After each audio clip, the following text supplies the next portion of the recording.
The USS Indianapolis was one of the most trusted ships in the United States Navy. At least, that was the position in the summer of 1945, and the record was there to prove it. She was a heavy cruiser, fast and powerful, and she had been in the fight almost from the beginning across nearly the whole span of the Pacific War: the Aleutians, the Gilberts, the Marshalls, the Marianas, Iwo Jima, Okinawa. She had served as the flagship of the Fifth Fleet, the ship from which one of the country's most important admirals commanded a large part of the war in the Pacific. She had taken a kamikaze off Okinawa in the spring of 1945, absorbed the blow, been patched up, and sent back to sea. And in July of 1945, she was handed the single most important and most secret cargo of the entire war, and trusted to carry it alone at high speed across the ocean. She was, by any measure, a proven ship, a lucky ship, a ship that had come through everything, and to serve on her was to serve on one of the Navy's finest. The men who made her run were, as the crews of that war were everywhere, a mix of long-service sailors and young men who had come in for the war, boys of 17 and 18 and 19, alongside chief petty officers who had spent their lives at sea, close to 1,200 of them living and working aboard the cruiser, with a detachment of Marines among them. They had been through a great deal together. In the spring of 1945, off Okinawa, a Japanese suicide plane had crashed into the Indianapolis, its bomb punching through the ship and exploding, killing men and tearing a hole below the waterline. And she had survived it, limped away, and been sent back across the Pacific to the United States for repair. She had come through that, as she had come through everything, and by the summer of 1945, her crew had reason to feel that theirs was a fortunate ship, one that took its blows and kept going. It was that ship, repaired and trusted and combat-tested, with her mixed crew of veterans and teenagers, that was chosen in July to carry the most important secret of the war. And it was that crew, most of whom had already survived years of the Pacific War, that would shortly be in the water in the dark, dying by the hundred. They had survived the enemy. It was what came after the enemy that would kill most of them. Within weeks, she would be the site of the worst disaster in the history of the United States Navy, and the hell of it would not be the enemy at all. It would be the sea. Just after midnight on the 30th of July, 1945, a Japanese submarine put 2 torpedoes into her, and she sank in 12 minutes. Of the roughly 1,195 men aboard, around 300 went down with the ship. That left some 900 men alive in the open ocean in the middle of the night, most of them in life jackets, many of them burned or wounded, scattered across miles of black water. And then, because of a chain of failures that no one had thought possible, no one came. For 4 days and 5 nights, those men were left in the water, and they died there, of thirst and exposure and injury and madness and sharks, one after another, hour after hour, until by the time help arrived by pure chance, only 316 of them were left alive. Nearly 600 men who had survived the sinking of the ship died afterward in the water, waiting for a rescue that no one had sent, not killed in the explosion, not lost with the ship, gone in the sea in the days that followed, while the Navy did not even know she was missing. This is the story of what happened to the men of the Indianapolis, and it is one of the hardest stories of the entire war, because most of the suffering came after the ship was already gone. Start with the ship and the cargo, because the secret she carried is part of what killed her men. In the middle of July 1945, the Indianapolis was ordered to San Francisco, and there, at a naval yard, a strange cargo was brought aboard, under the tightest possible secrecy. Crates were loaded into her hangar, and a heavy canister was secured in an officer's cabin, welded to the deck under guard. No one aboard, not even her captain, was told what it was. The ship was ordered to carry it to the island of Tinian in the far western Pacific, as fast as she could go, and to tell no one anything.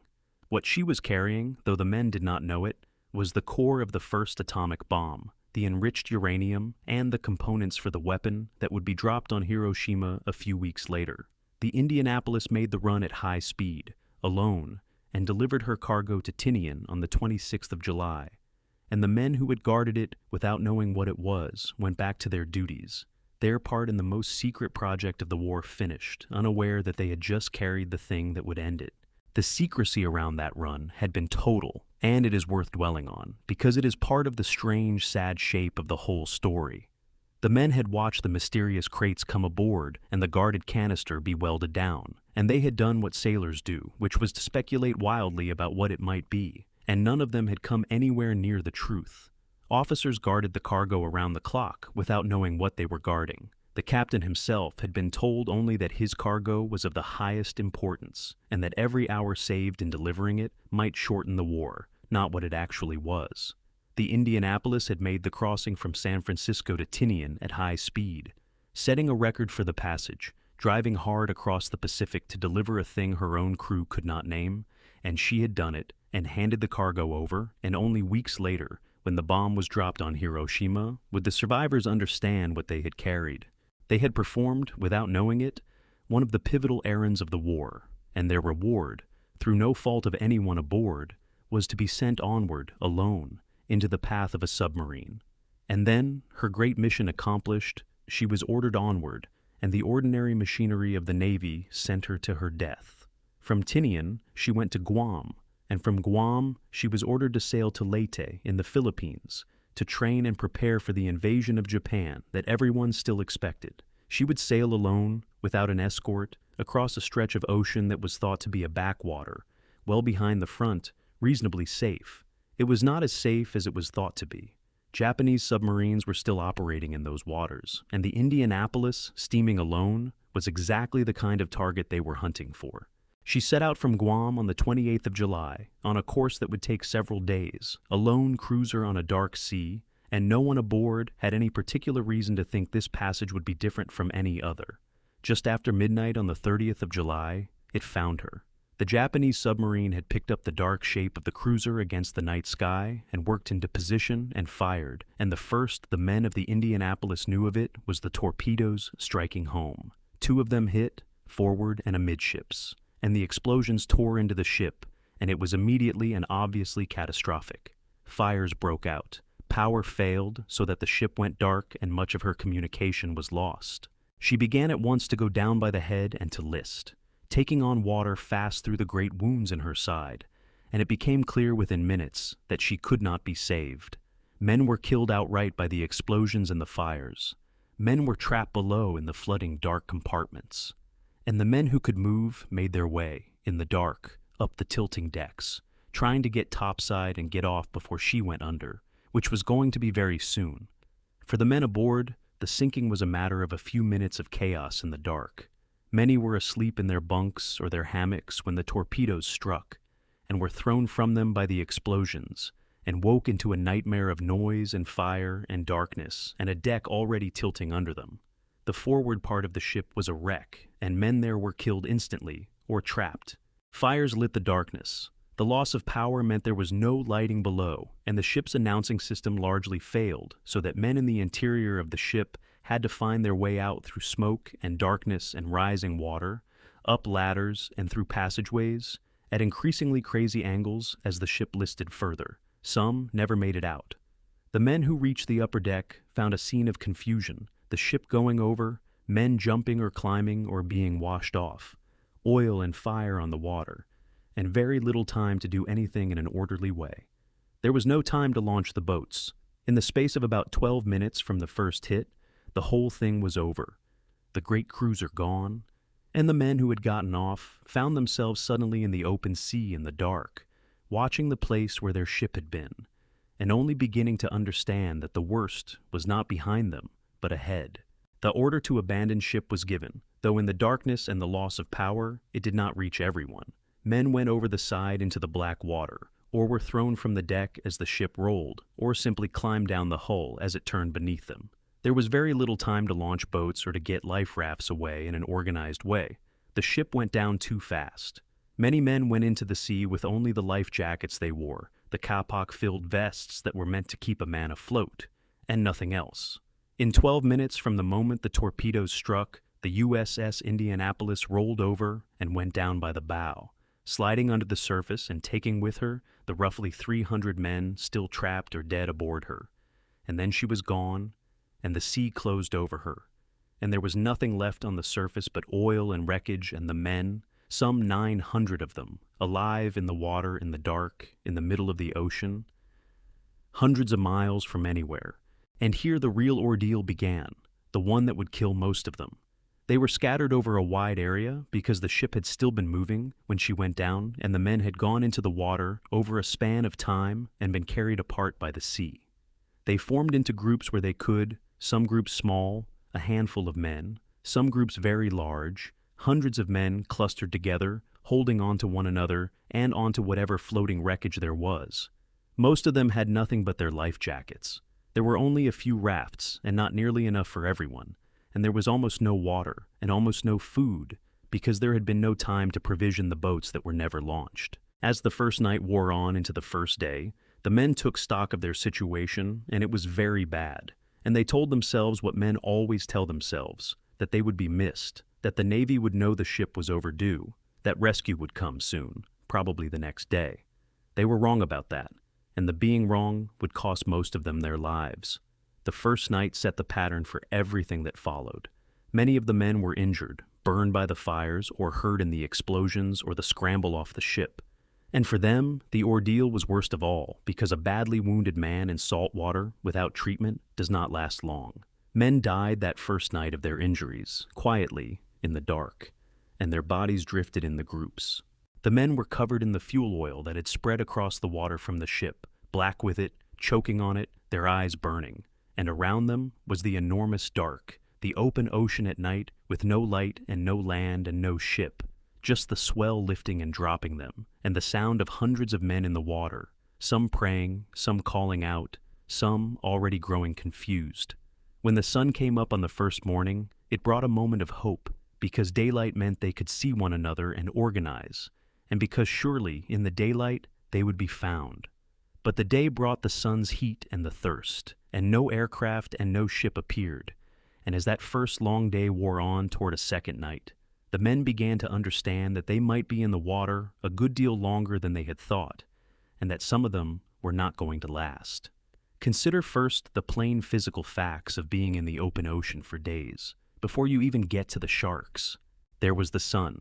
In the daytime, in the tropical Pacific, the sun beat down on the men without mercy, on their heads and their faces and their salt-burned skin, and there was no shade anywhere, nothing to get under, no relief, and men who were already dehydrated baked in it hour after hour. And then, at night, the same water that had been warm enough in the sun turned cold, and the men, wet through, with nothing dry and nothing to warm them, shivered in the dark, their body heat leaching away into the sea, so that they swung between being burned by the sun by day and chilled to the bone by night, neither of which they could do anything about. There was the salt water itself, which worked at their skin, opening sores, raising blisters, getting into every wound and every cut and every burn, so that men were covered in saltwater ulcers that would not heal. There was the oil, the fuel oil from the ship, which coated many of the men, in their eyes and their mouths and their throats, making them sick, burning them. But the thing that broke men fastest and drove them mad was thirst. A man in the water is surrounded by water he cannot drink, and the thirst that comes from days without fresh water in the tropical sun is a torture beyond most people's imagining.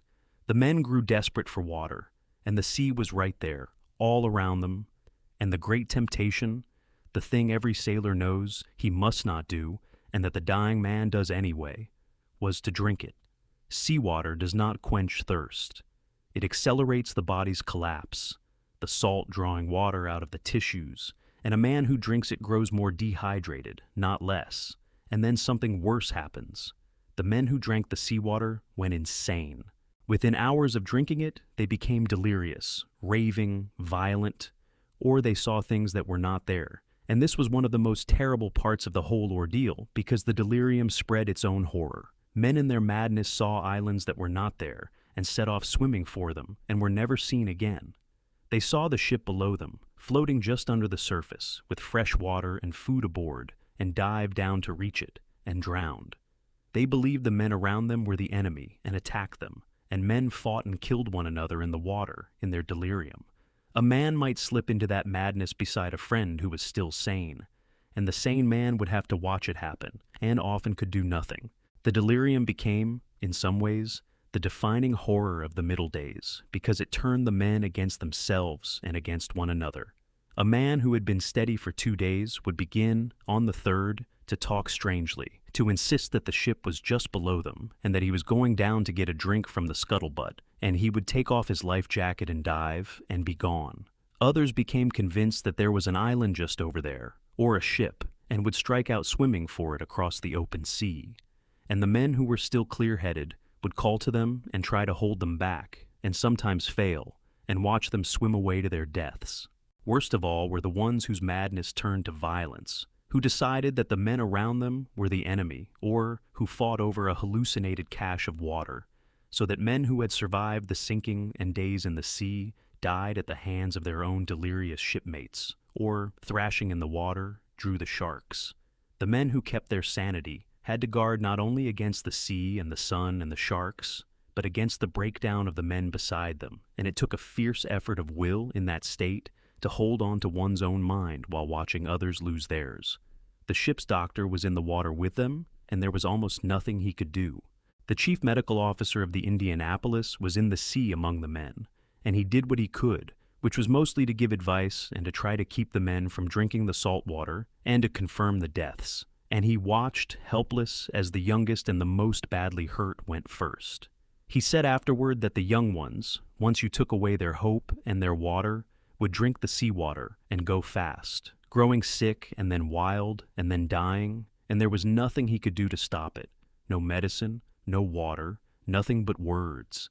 He and the other men who kept their heads tried to keep the groups together, tried to keep the men calm, tried to save the life jackets off the dead, so that the men whose own jackets were becoming waterlogged after days in the sea would have something to keep them up.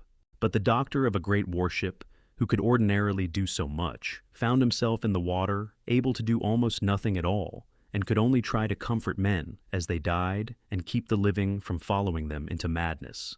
In the better-led groups, the surviving officers and the steadier petty officers worked to keep order, and it saved lives. They organized the men, kept them bunched together where the sharks were less likely to come, rationed what little there was, and above all fought to keep hope alive and to stop men from drinking the seawater. One young officer in the water insisted on cutting the dead loose from the wreckage his group was tied to and pushing the bodies away out to sea, so that the living men would not have to float for days with the corpses of their friends as a constant vision of what was coming for them. It was grim, hard leadership in impossible conditions, and it made a difference. The groups that held together, that kept discipline, that did not let despair or madness take over, tended to lose fewer men than the groups that came apart. But even the best-led group could not make water appear, or drive off the sun, or stop the sharks entirely, or keep the most badly hurt alive. And so, even where the leadership was good, the men died, only more slowly, and the officers who held their groups together had to watch it happen and keep going, hour after hour, day after day, holding the living together as the dead drifted away. And moving among the men, in some of the groups, was the chaplain. The Indianapolis carried a Catholic chaplain, a priest, and in the water he did what a priest does, which in that place was very nearly the only thing left to do. He swam from man to man, from cluster to cluster, through the water, encouraging the men, praying with them, hearing confessions, giving the last rites to the dying, holding on to men who were slipping away, trying to keep hope alive in the groups. He kept it up for days, swimming through the sea among hundreds of desperate men, spending himself entirely on them until, on the third or fourth day, exhausted and dehydrated like all the rest, he died in the water himself. He was one of the men the sea took, and the men who survived remembered him, the priest who had swum among them, giving comfort until he had nothing left to give. And then there were the sharks. The sharks came, drawn by the sinking and the blood and the splashing and the hundreds of men in the water, oceanic white-tip sharks and others, and they stayed for days, circling the groups, moving among the men.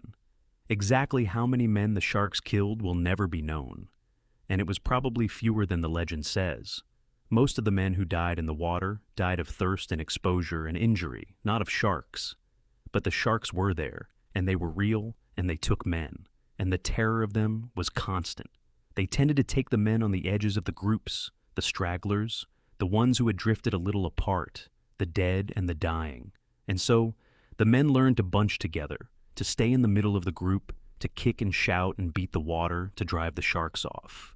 But a man on the edge, or a man alone, or a man already too weak to fight, was in terrible danger, and men were taken, dragged under, sometimes in full view of the others, and there was the blood in the water, and the knowing that they were there, below, all the time, in the dark water under your feet, for days. It is hard to imagine a more complete nightmare than to be adrift in the open sea, dying of thirst, watching your friends go mad and drown, and to have sharks in the water around you the entire time. The fear of them worked on the men as much as the sharks themselves did. In the daylight, the men could see the fins cutting the surface, circling, and could see the shapes moving in the clear water below their dangling legs. And there was nothing to be done about it but stay together and try not to look weak or wounded or alone. At night they could see nothing at all, and that was worse because the sharks were still there in the black water, and a man could only feel them, a bump against his legs, a swirl, and wait to find out whether this was the moment. Men drew their legs up and crowded toward the center of the groups and listened in the dark for the sudden thrashing and the cry that meant one of them had been taken. Over 4 days and 5 nights, that fear never let up, was never once relieved, and it worked on men who were already at the end of their strength, already half mad with thirst, already watching their friends die, one more horror layered on all the others, the knowledge of the shapes in the water that never went away. The groups shrank. That is the plainest way to say what happened over those days. Every hour someone died. A man would give up, or slip into delirium, or simply stop, his head going under, and the men around him, too weak to do much, would take his life jacket if they could and let him go. The large groups grew smaller. The small groups vanished. Men who had clung together for days watched their numbers fall from hundreds to dozens, from dozens to a handful. One young survivor remembered that in his group there had been perhaps 18 men, and that by the time rescue came, there were only 2 or 3 of them left, that every time he looked around, someone else was gone. The men held on through the first day, and the second and the third, expecting rescue with each passing hour, and no rescue came, because, incredibly, no one knew they were there. By the 3rd day, the men were dying fast. The cumulative effect of no water and no food and days of sun and cold and salt had brought most of them to the edge, and the delirium was widespread now, men raving and hallucinating and drifting off, and the strong were growing weak and the weak were dying. Life jackets that had kept men afloat for days were becoming waterlogged, losing their buoyancy, so that even to stay on the surface was becoming a struggle for men who had almost nothing left. The groups that had numbered in the hundreds were smaller now, and thinning by the hour. Men who had held on through everything simply reached the end of what a body could do and slipped under. And still they scanned the empty sky and the empty sea for the aircraft, or the ship that did not come, still telling themselves and one another that it must be soon now. Surely it must be soon. Through the 3rd day, and into the 3rd night, and toward the 4th, each man holding on with whatever he had left, not knowing that no one was coming, that no one even knew to come, that their only hope was an accident that had not yet happened. That is the part of the story that turns tragedy into something worse, the reason the rescue did not come. The Indianapolis had sent distress signals as she sank. It was believed for many years that she had sent none, but in fact her calls for help went out, and were received at more than one station ashore, and nothing was done about any of them. At one station, the officer in charge had given orders not to be disturbed. At another, the message was received but dismissed. At another, it was thought to be a Japanese trick. The result was the same in every case. The distress calls of a sinking American cruiser were received and set aside, and no rescue was launched, and no one connected the signals to the ship. And then there was the matter of her arrival. The Indianapolis was due at Lady, and she did not arrive, and by every reasonable expectation her failure to arrive on schedule should have set off an alarm. But the system for tracking the movements of combatant ships was such that the arrival of a ship like the Indianapolis was not carefully monitored, and when she did not turn up, the officers who might have noticed assumed she had been delayed or diverted, and her absence was written down and not acted upon. And so, a heavy cruiser of the United States Navy vanished with 900 men in the water, and for 4 days no one in the entire Navy realized that anything was wrong. It is worth sitting with that fact because it is almost impossible to credit. A major warship of the most powerful navy in the world, carrying nearly 1,200 men, was destroyed, and 900 of her crew were left alive in the open ocean, and for 4 days and 5 nights the Navy that had sent her out did not know she was gone. The distress calls had been received and ignored. Her arrival had gone unwatched, her absence unremarked. There was no search, because no one knew there was anything to search for. The men in the water, holding on hour after hour, telling one another that rescue must surely be near, were waiting for something that had not been set in motion, that would not be set in motion for days, and only then by pure accident. Every hour that the system failed to notice the missing ship, men in the water were dying, and the margin between the number who lived and the number who died was, in large part, simply time, the days that passed before anyone realized to look. Had the ship been missed when she should have been, had the distress calls been acted upon, hundreds more men would very likely have come home. That is the hardest thing in the whole hard story, that so much of the dying was, in the end, unnecessary. The men were saved in the end entirely by chance. On the 4th day, an American aircraft on a routine patrol, flying over that stretch of empty ocean on an entirely unrelated mission, happened to look down and see something in the water, oil, and then men, hundreds of men, scattered across the sea. The pilot could not at first believe what he was seeing, and then he radioed it in, a report of many men in the water, and the machinery of rescue, 4 days too late, finally began to turn. A flying boat, a large seaplane, was sent to the position, and its pilot, seeing the state of the men in the water, and knowing that darkness and the sharks would kill many more before ships could arrive, made the decision to land his aircraft on the open ocean, in the swell, against standing orders. Something a seaplane was not supposed to do in the open sea because it could easily be wrecked. He landed anyway, and taxied among the men, and began pulling them out of the water and onto the aircraft, filling it, tying men to the wings when there was no more room inside, because he was not going to leave them in the water to die within sight of rescue. And through that night, the ships came, a destroyer first, and then others, moving carefully through the darkness and the debris and the exhausted, oil-covered, half-dead men, hauling them out of the sea one by one. The rescue, when it finally came, went on through the night and into the following days, because the men were scattered across a huge area of ocean and were in terrible condition. The seaplane that had landed on the open sea, having filled itself with men and lashed more to its wings, could not take off again and sat on the water through the night, a fragile island of rescue, its crew tending the men they had pulled aboard. The first destroyer to reach the scene came up in the dark and, in a gesture the survivors never forgot, turned its searchlight straight up into the night sky, a great beam pointing at the stars, so that the men in the water would see it and know that rescue had come at last, that they had not been forgotten after all. Through the night and the next day, the ships moved slowly and carefully among the debris and the oil and the exhausted men, lowering boats and swimmers, hauling the survivors up out of the water, many of them too weak to help themselves, half blind from the oil and the sun, their skin sloughing off, barely alive. It took days to gather them all in and to recover the bodies that could be recovered, and the men who came out of the water were, many of them, at the very edge of death, saved with hours or less to spare. Of the roughly 900 men who had gone into the water alive, 316 came out. The rest, nearly 600 men, were dead in the water over 4 days and 5 nights, of thirst and sun and cold and oil and madness and injury and sharks, dead within reach of a navy that had not known to come for them. Added to the 300 who had gone down with the ship, it made the sinking of the Indianapolis the greatest loss of life from a single ship in the history of the United States Navy. And the worst of it, the part that has haunted the story ever since, was that most of those men had survived the ship and died afterward, needlessly, because of the failures that left them in the water.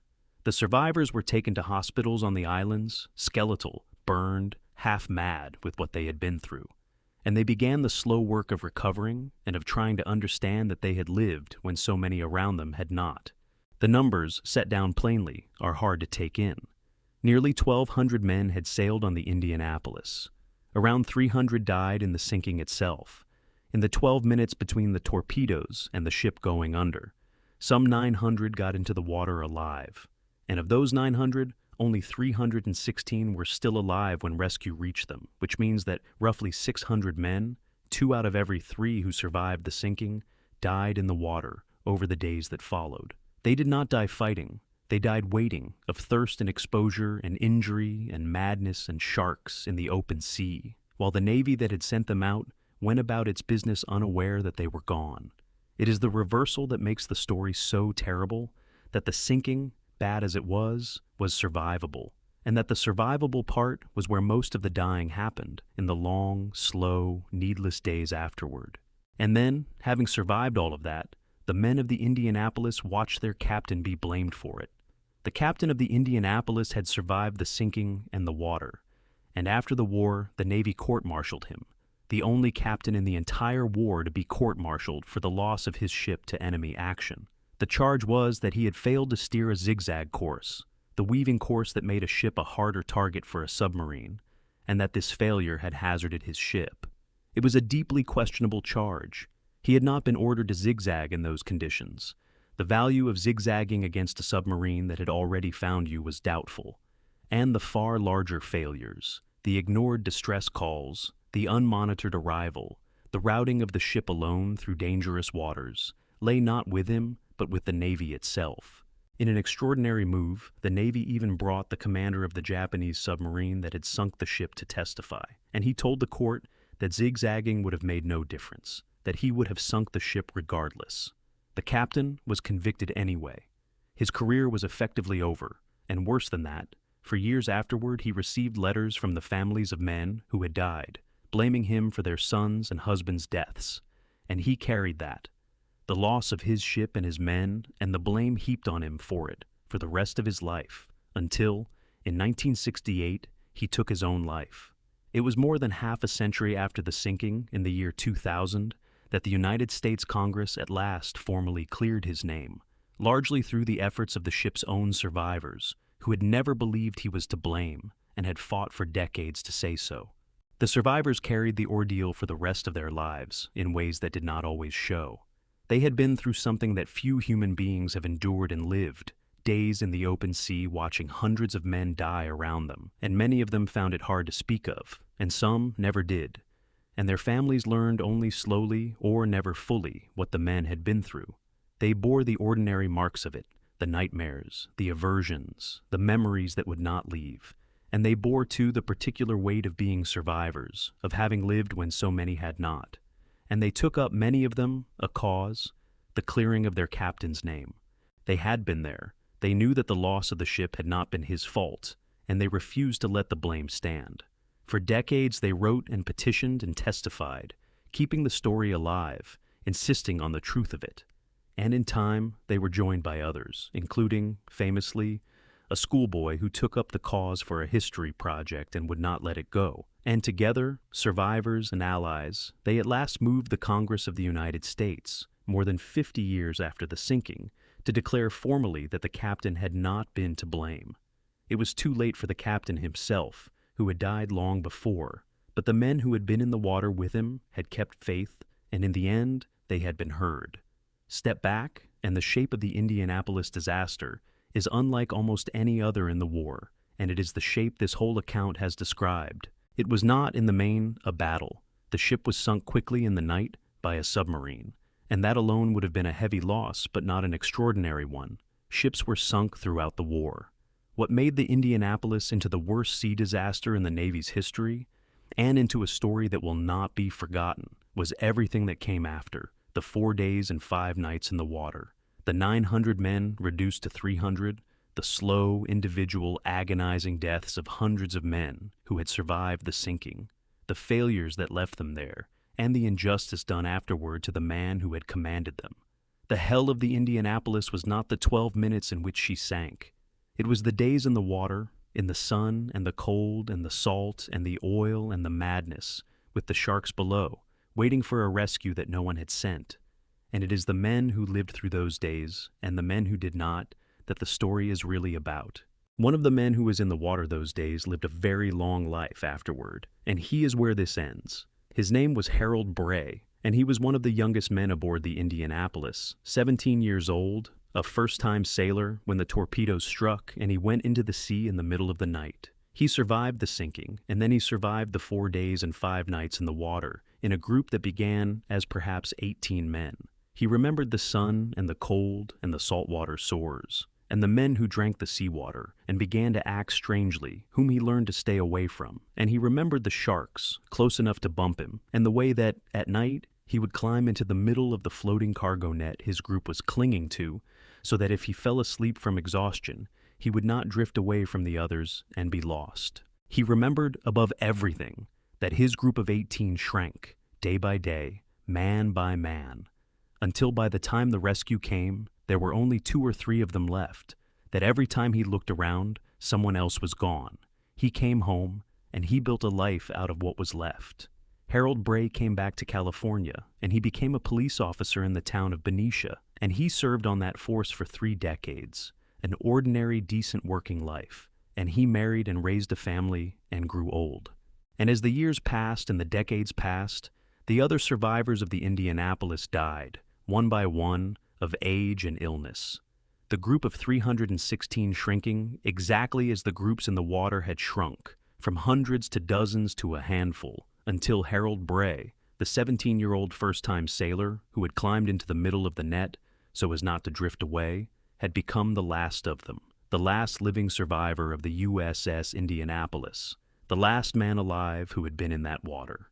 In the town where he had spent his life as a policeman, they raised a bronze statue of him, as he had been in 1945, a young sailor of 17, and set it up as the centerpiece of a monument, so that when the last of them was gone, there would still be, standing in a small California town, the figure of a boy in a sailor's uniform, to remember the ship, and the 900 men in the water, and the 600 who never came out.